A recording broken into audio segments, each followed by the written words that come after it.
Hey, welcome. We're almost ready to start a brand new episode for Season 9, our first episode of the year. So for those of you that are here listening live, welcome. For those of you that are listening to this in the recording, listening to it later in your car, at home, curled up in a nice chair. I don't know.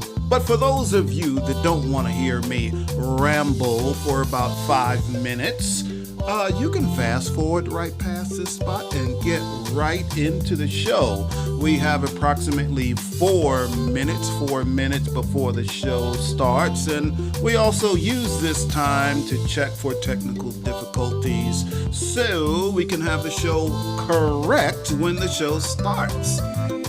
We do have a guest tonight, which is Bryan Power, and he is a relationship coach. And I think he's here with me right now. Bryan, can you say hello? Hello. Okay, we hear you good. So I'm sure the audience will be excited to hear what you have to offer. Now, I've got something to tell everyone that's listening to me right now. So, in the past, we've always done YouTube and Facebook, and you could watch the show on Jill's website, which is Cox-Cordova.com. But starting on our second episode, you will no longer be able to catch our show on Facebook. And it's not because Facebook kicked us off. It's because we decided to no longer use Facebook, and we would like you to come to Jill's website. Now, when you come to Jill's website, it's very easy. You go to Cox-Cordova.com, click the podcaster tab, and you can watch the show, and you can watch replays. You could watch every show or listen to every show that we have made in, I don't know, since the beginning. It's like 9 years worth. No, 8 years worth. Yeah. I think it's 8 years worth. Seasons. Yeah, each season is a year. So, people, Jill is in my ear. She's saying things. Oh, but you probably heard her because she said it loud enough. Okay, so Facebook is going away. So, people, please. I know everybody gets used to doing certain things a certain way. So if you're Facebook, you don't want to go to YouTube. If you're YouTube, you don't want to go to Jill's website, but you don't have to. But if you're on Facebook, you don't want to go to YouTube, just go to Jill's website, JillCox-Cordova.com. Click the podcaster tab. That's it. It's that easy. It's that easy. Well, we have about 1 minute and 15 seconds before the show starts, and I'm excited because I want to see if I still know how to do the show because we've been off for 2 months. Isn't that something? And you know, when you get old like me, you don't remember a lot of stuff. So I may have forgotten how to do the show at all. I may not know how to do anything. When we start the show, in about 42 seconds, I may just have a blank stare.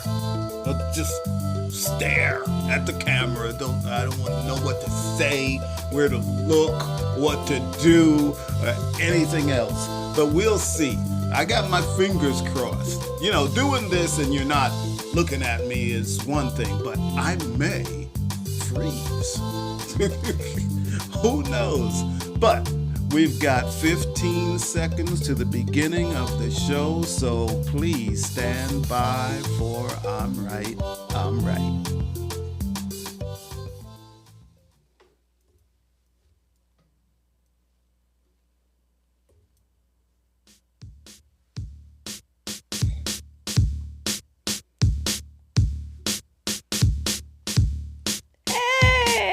we got it. Hello, people. We got our heads or bobbleheads. Woo! We are here. We got our Tommy, so we remembered how to do something. We did. We actually knew how to start the show. Yay for us. Yes. Is everything working? It looks like everything's working. It is. Amazing. It is. And in case you didn't know, you're watching I'm Right. I'm right. And I'm Jill Cox-Cordova. I'm Anthony Cordova. And it's a new year, a new season, season 9, but the same us. Oh, I was just going to say, is it a new you, Jill? Nope. I am still the same. I might be looking for a change. What? I might be looking for you to do something a little different. What you talking about? you know what I'm talking about. No, I don't. Yes, I do not. do. I do not. But let's get into it. We got a guest. Anyway. All right. So it is a new season, and if you've been following us the last 8 seasons, this is season 9, yay. You know that we do something a little different each season. Oh, we do? We do. Just a little bit. Do you remember the different things we've done? Well, last year we purposely tried to have as many guests as possible. And we do have a guest tonight. Yeah. Yes. We'll get to him in a moment. Mm-hmm. But this season, we realized in all the seasons, well, once we went to video, we realized how wonderful it is to have interaction with you, the audience. So this year, we want to expand upon that interaction. So, for the first time ever, Tony got me to agree to it. We are asking you to call us. You can call in to the show, but Jill doesn't want me to play any of you live. No, most of you know that I was a TV news producer in another life, and when you have live calls, you better vet them. And by the way, Jill said that we have never done this before, but that is not entirely accurate. No, we've done it before. Yes, we have done it before, and when we just not were during podcasting. a video podcast. Yes, we were just podcasters. We had a phone number, and people would call in and leave messages, and we would play it, the messages during the next show. So that is probably what's going to happen this time. So, but being our first show, and we've been gone for 2 months, like on vacation. We traveled the world. Well, maybe down to Florida, not quite the world. But anyway, you can call in to that number you see, which is... Say the number. Say the number, which is 470-377-1731. Again, that's 470-377-1731. Again, because I've had experience with live calls. We are not taking calls live. But you can call at any time. We'll get leave us a voicemail. Tell us who you are and tell us what you want to talk about. Maybe you're responding to a show, but maybe you just have some other relationship related idea that you just want to talk about. And by the way, you can call during the show and leave a message. Now, me on the side, not doing exactly what Jill wants me to do. Tony always has to go rogue. I may rogue at the text of the message and decide whether to play it or not. So. Okay.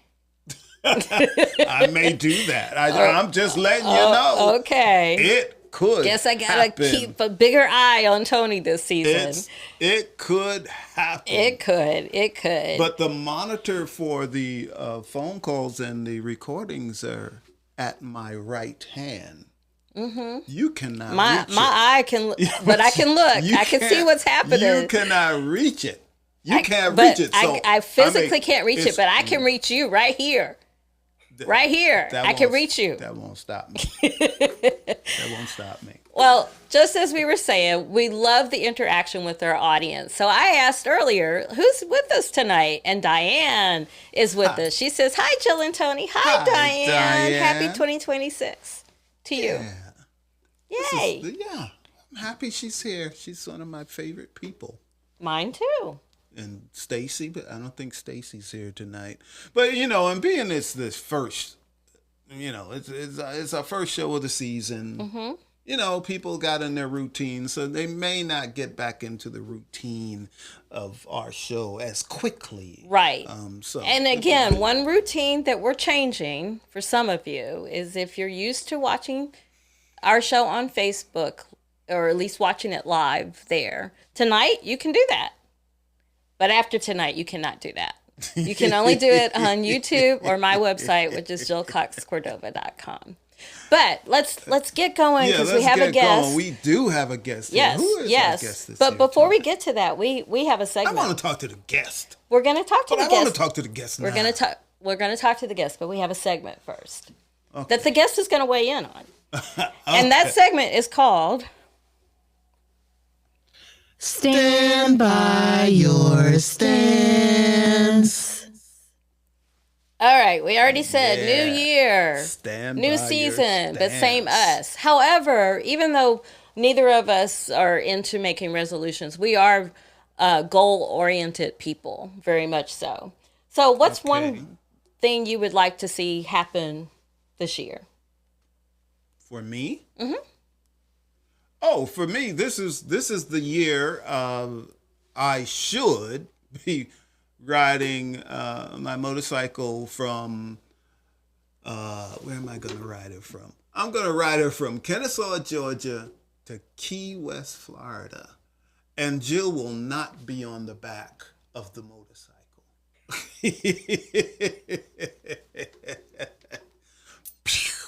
I will be gone. But she'll meet up with me when I get to Key West.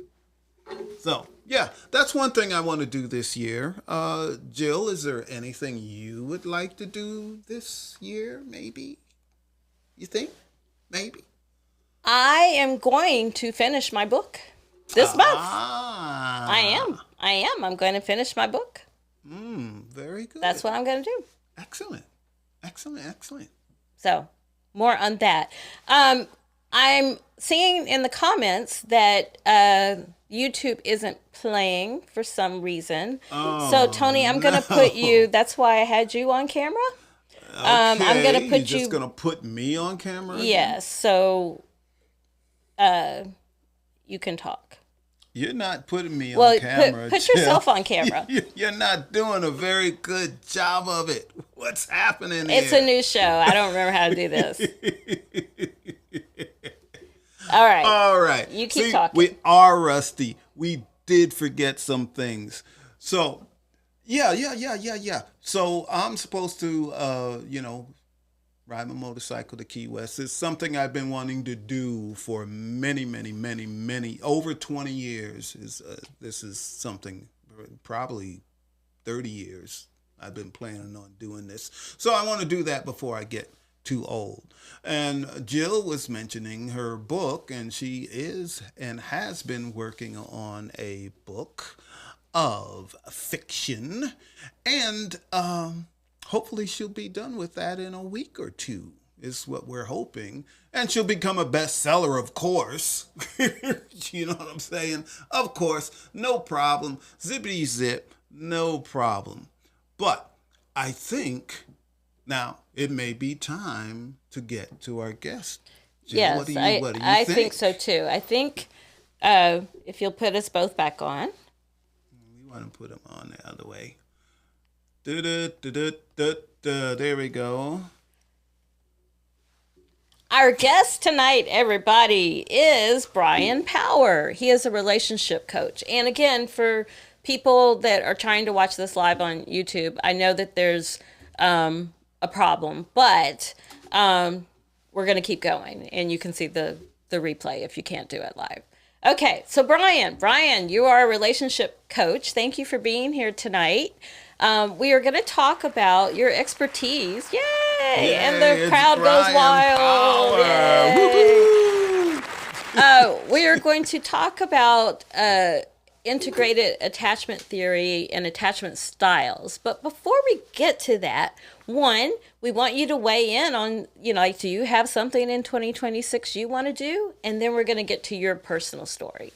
So first, Yeah. Thanks. Oh, yeah, absolutely. 2026.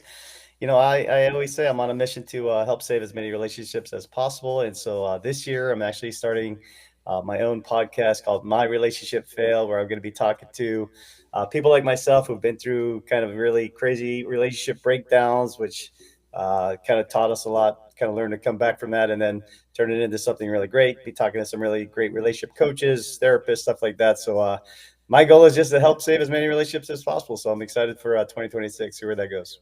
Wow, wonderful. that sounds fantastic. But Now- I gotta say something. Okay, go ahead. I gotta say something. Go ahead. So, Bryan, when you start saying, yeah, my goal for this year, and you wanted to save as many relationships as possible, I thought you were going to say, my goal this year is to save my own relationship. No, I like to think it's in an okay spot right now. There was a time when I needed to save it, but right now I but think we're doing pretty good. And We're good now. Okay. yeah. Well, you did call it My Relationship Fail. What's your fail? My fail really came in 2024 when my wife and I would go from having what I thought was a pretty good relationship with our normal, your typical fights, little differences in parenting styles and stuff like that. Differences on whatever different overall theories about COVID was a big thing, right? That was a stressful time, and some of those things just kind of led into some disagreements over time, and we didn't really know how to argue properly, and so a lot of times we would get into these fights, didn't really know how to work through them, and ultimately they would kind of just be swept under the rug, maybe, and they just kind of keep repeating until eventually, I call it death by a thousand paper cuts. Eventually, that relationship begins to really completely break down, which is, for us, it did in 2024 when a lot of our childhood trauma was really really what was playing out. And I learned a lot about the subconscious as well and how that kind of was playing out. But that was really kind of destroying our relationship to the point where early 2024, she would actually challenge me to see a therapist, which I agreed to. And I said, fair enough. I'm willing to go and see if I can learn some stuff. But I also challenged her to see a therapist because in my mind, of course, I'm right. And in her mind, she's saying, I'm right. So what I learned was that both of us were wrong. Okay. So we both had issues, definitely had some things to kind of look at ourselves on. To me, that's the first step, though, is to accept that, I'm not right.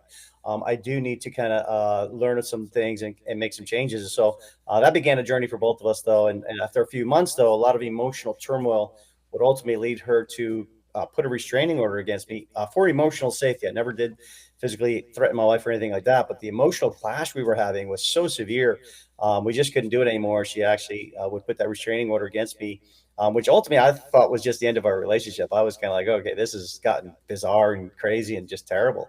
So I was kind of just moving on with my life, and I was fortunate enough to have come across attachment theory and integrated attachment theory, which is a program by Thais Gibson out of Canada.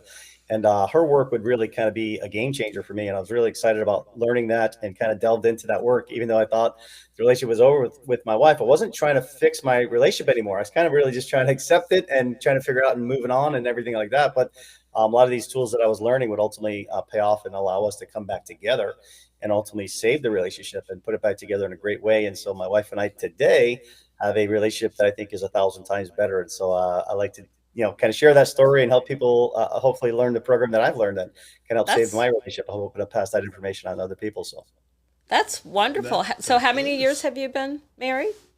Well, we've been together almost coming up on 10 years this year. So yeah. Okay. And what is, I mean, it begs the question. So what is integrated attachment theory?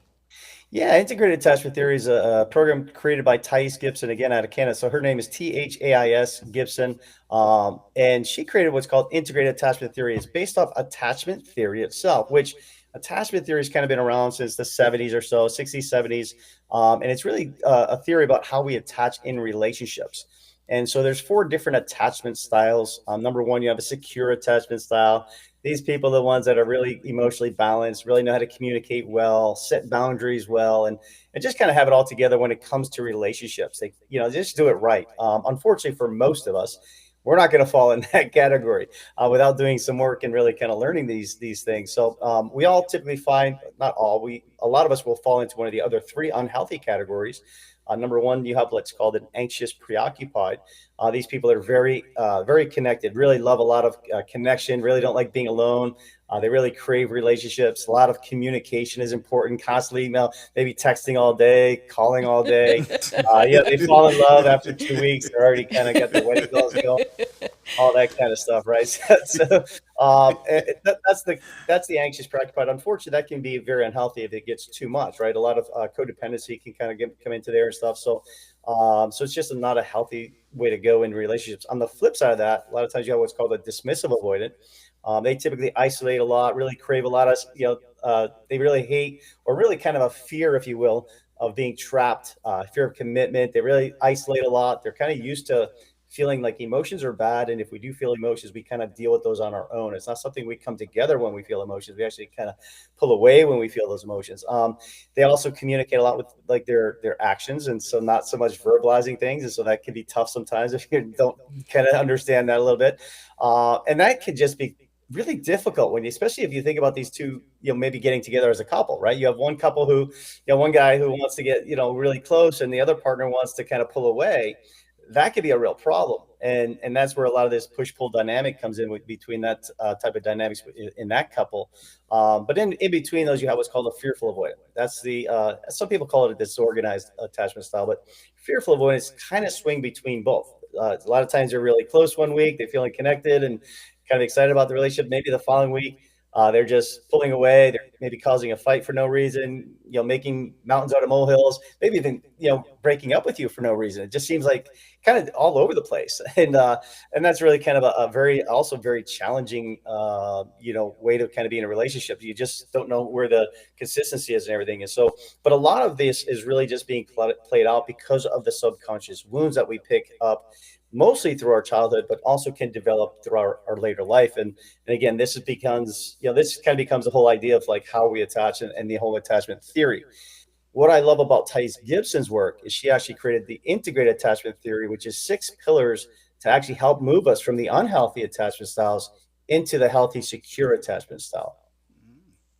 So, what unhealthy attachment style did you move from into? So, well, for me, I'm more of what's called a fearful avoidant. That's a lot of chaos, right? Typically, a lot of fearful avoidance will grow up in a little bit of a chaotic childhood, if you will. And yeah, but for me, I was kind of leaning a lot of anxious. So at the time when my wife and I were struggling, I was starting to lean more into my anxious side. And then for my wife, she's also more fearful avoidant, but she was actually leaning a lot more dismissive. And so that's where this, really kind of delved into this really struggle. She was looking for space, trying to figure some things out, trying to isolate a little bit more. And as she started to pull away and kind of figuring her life out, that actually caused me to get into my anxiety. And then all of a sudden my anxiety came through, and a lot of my wounds, which again, if you had asked me before all this, I thought I was pretty secure. I felt pretty good about myself, right? So consciously I did. But what I learned is that the subconscious was now playing out. And now is just driving us into this really unhealthy zone. And that's what I learned is that and this is what Thais Gibson says, is that 95 to 97% of our decisions in life are made by the subconscious, and that the conscious cannot outwill or overcome the subconscious. So if we have these unconscious, subconscious patterns that are driving the train, if you will, in an unhealthy manner, it's causing a lot of problems. And until we become aware of them and begin to change them and heal those things, we can find ourselves having a lot of problems in relationships and other areas of our life because of that. So we've got to work on that. Do you work on them as like at the beginning, you mentioned that you agreed to go to therapy, you convinced your wife to. So is this something that is the integrated attachment theory something you do as individuals and then come together as a couple? No, it's certainly an individual program. I mean, you can work it as a couple if you want to, but not everybody does. So I would say that most people are going to work through this program on their own. And it is really, healing is pretty much an individual thing. So would it help to have your partner going through it at the same time? Yes, but you may have some differences in there. So you may kind of deal with that issue. But if you can get your partner to go along with you and do it together, it's always a bonus. But I definitely feel like a lot of times, it's hard to get both partners. Sometimes it's hard just to get one, right? But I always say, 2 is better than 1. 1 is better than none. So if you're the partner who's saying, hey, I'm willing to take a step, I'm willing to do some of this work, the truth is one person doing the work can absolutely change the dynamic of your relationship. So don't sit there and wait for your partner to do it. Take ownership, move forward, start doing this yourself, and you can find your relationship improving just from the work that you do. Did you have a question? Yeah. Well, going in to do therapy on your own is fantastic. And I was kind of wondering the same thing. So if your partner doesn't do it, your partner might be saying, "Oh, that's woo woo," or it might be, "Oh, I don't do that kind of stuff." Therapy, no, that's nonsense. I'm not going to do it. But the person that's doing it is going to improve themselves. But what if it doesn't help the other, the partner that doesn't want to change? It's a kind of unbalanced type of thing. So I can see where it could be difficult to overcome a person that has no idea that they should change, they don't want to change, and they think they're fine. Just like you said yourself, Bryan, "Oh, I thought I was good." But you change. But what about that person, that partner that will not change? Yeah. So like I say, I truly believe, that one person learning more about themselves, how they can kind of change and handle the situations differently, communicate differently, setting their own boundaries, learning how to do a lot of these things on their own really can help change the dynamics of the relationship. And then they begin to also understand their partner a little bit more. So if they can understand how their partner's attachment styles is, and what how they're communicating differently, how they're kind of handling things differently, they don't have to now personalize it as much. Sometimes if our partner is pulling away, we may internalize that as, as they're angry at me, or they're, I'm not good enough, and we start to feel unloved or something. But if we can realize, like, wait a second, my partner's pulling away, that's the way they process things. That's something that they need to do for themselves. And I don't have to make it about me.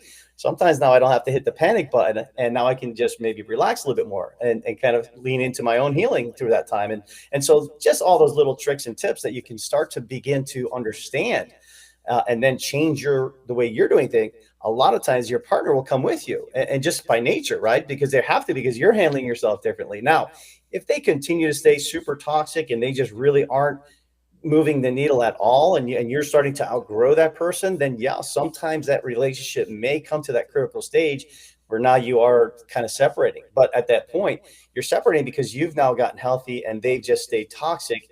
You can't always fix everybody, and sometimes they have to make their own choices in life, right? So sometimes if they've made that choice where they don't want to do the work and they're not willing to come along with us, and we have outgrown them, then we have to deal with that at that point. But at least we're operating from a point of strength and knowledge and something good. We're not coming from a toxic, low level, if you will, type of view where we're just, breaking up and just screaming at the other person, thinking it's all them. And then we move into another unhealthy relationship, and we just continue this pattern. And, next thing you know, we're just breaking hearts and hurting people along the way. And you spend a lifetime of being in these, kind of toxic situations, if you will. So we've got to heal ourselves. That's the main thing, so that we can get into a healthier spot and be a better partner.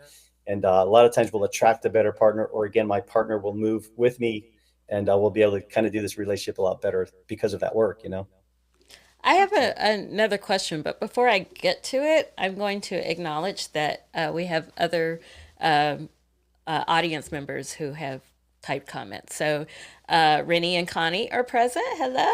Hi. Welcome. Steve Gasway says, I'm not sure to which point, Steve. but and then you mentioned Stacy earlier, and Stacy is here. Did you hear? I mentioned you, Stacy, before you even got here.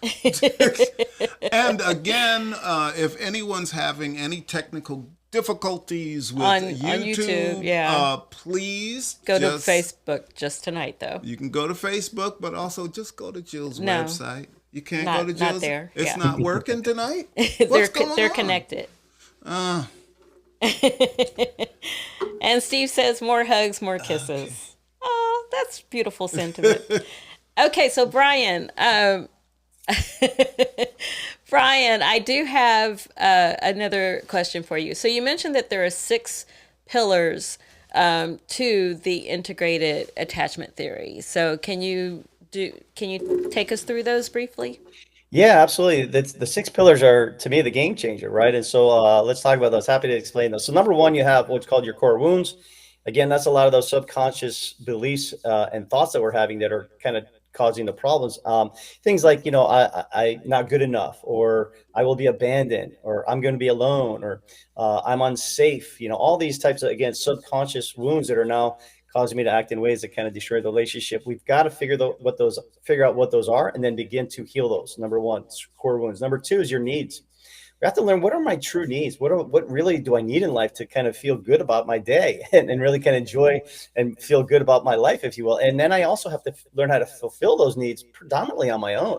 If I'm outsourcing my needs a lot, then I'm really, really relying on everybody else to do the work, and everybody else has their own stuff. So it's really tough to do that. So learn what our needs are, learn to fulfill those mostly on our own. We're going to move that needle a lot. Number three is our emotions. We definitely have to gain emotional control and emotional intelligence, right? So what are my emotions telling me? It's really just information. So if I'm angry, why am I angry? What is the reason I'm angry? I always like to use the example, if my wife leaves a cup on the table and I'm flying off the handle, like, you never never put the cup in the sink, that might be a little bit overboard, right? But really what's going on is beneath that is I feel maybe I feel disrespected. Maybe I feel unloved. Maybe I feel like you don't care, and that's really the subconscious wound. It's not about the cup, right? That's easy. I can just pick up the cup and put it in the sink, but subconsciously I'm feeling those things. And that's my belief now that's causing me to get angry. And then I'm acting in ways that are like, whoa, this guy's a little over the top about a cup, right? So that's very important to do. Number four is our boundaries. How do we set boundaries? Healthy, good boundaries that really kind of protect us a little bit and teach people how we want to, kind of interact with them. I always say boundaries are like the fence around the house. We're the house, right? So if there's no boundaries, then the house is completely unprotected. If there's a huge, fence around the house, then maybe nobody can get in at all, and we can't even have good relationships and interactions with the outside world, if you will, right? So how do I have, good, healthy boundaries that are reasonable, that are good, and how do I then convey those and talk about those with my partners so that they kind of understand what those boundaries are? We have to kind of talk about that.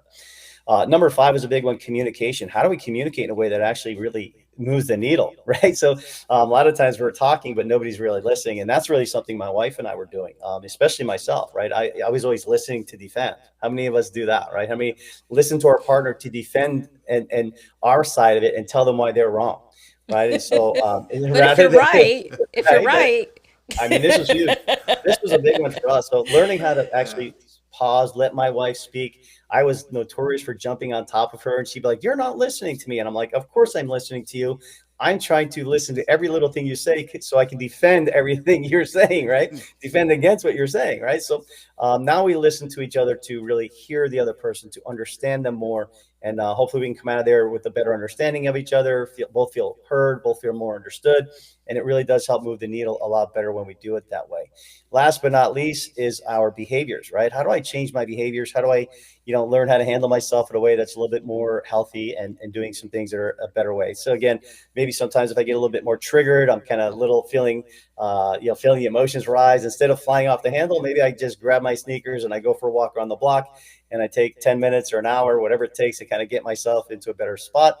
And now I can come back in the house and have a more regulated emotions. And now I can have a better conversation. And it just kind of, by changing that behavior, if you will, now I'm able to kind of, do a lot more things differently. And it just kind of all works together.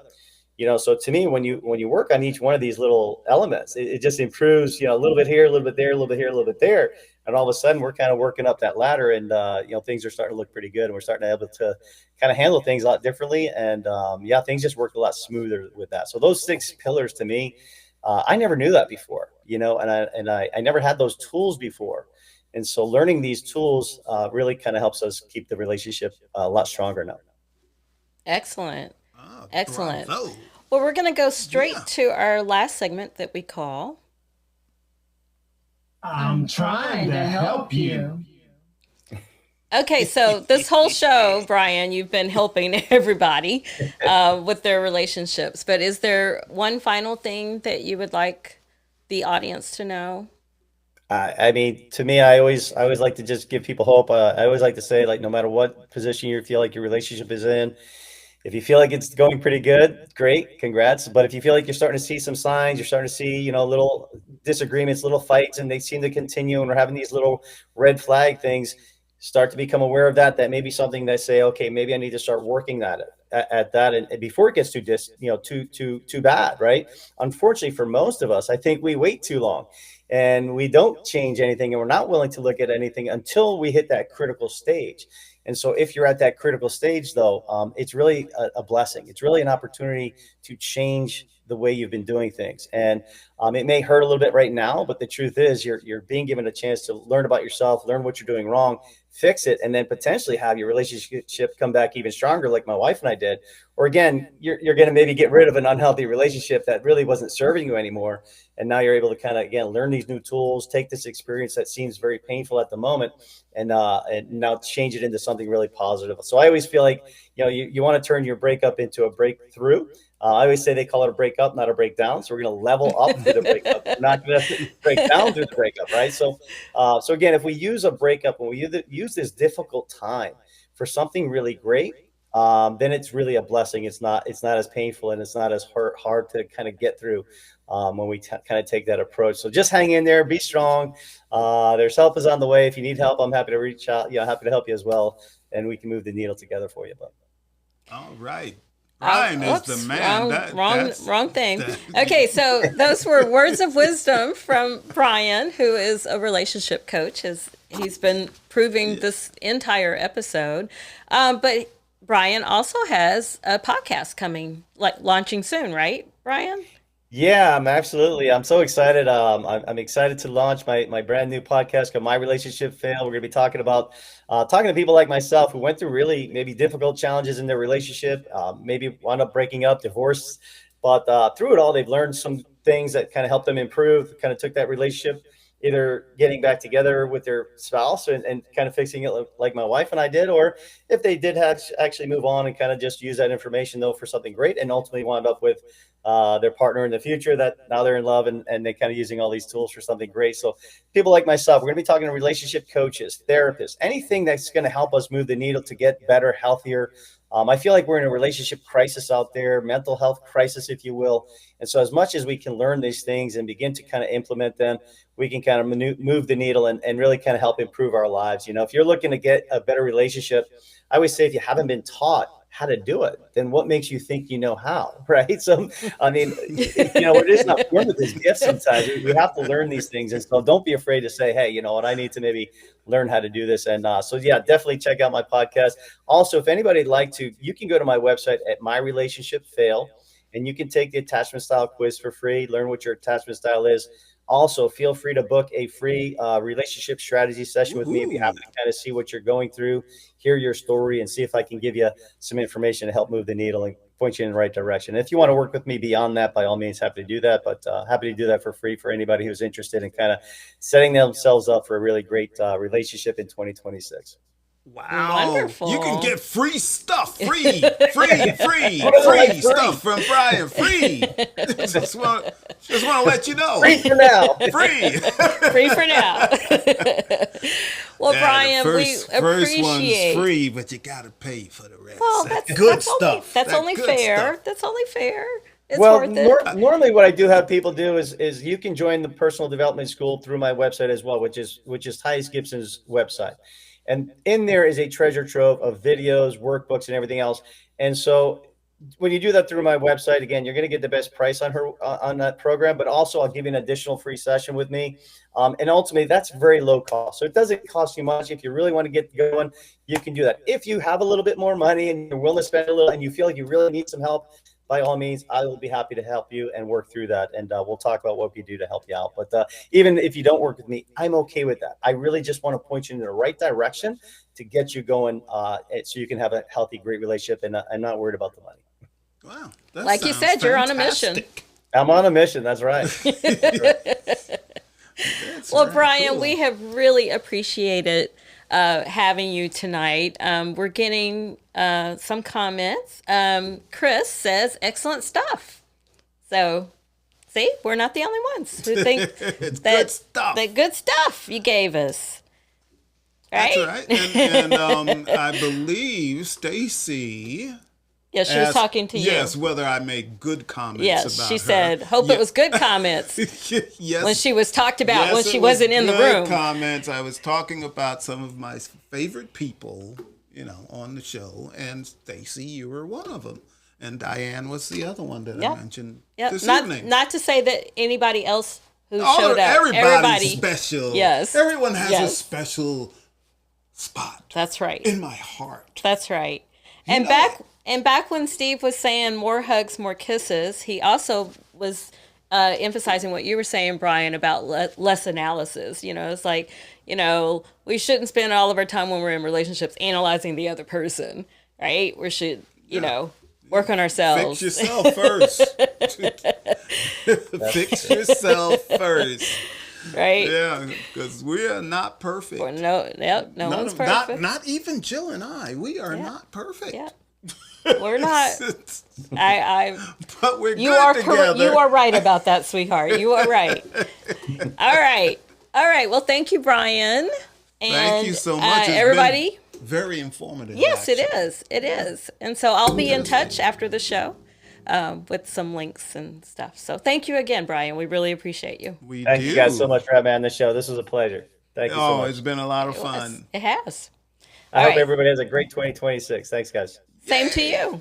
And good luck with your show. Like I said, welcome to the arena. Thank you. We'll check it out when it comes out. Awesome. All right. Thanks, guys.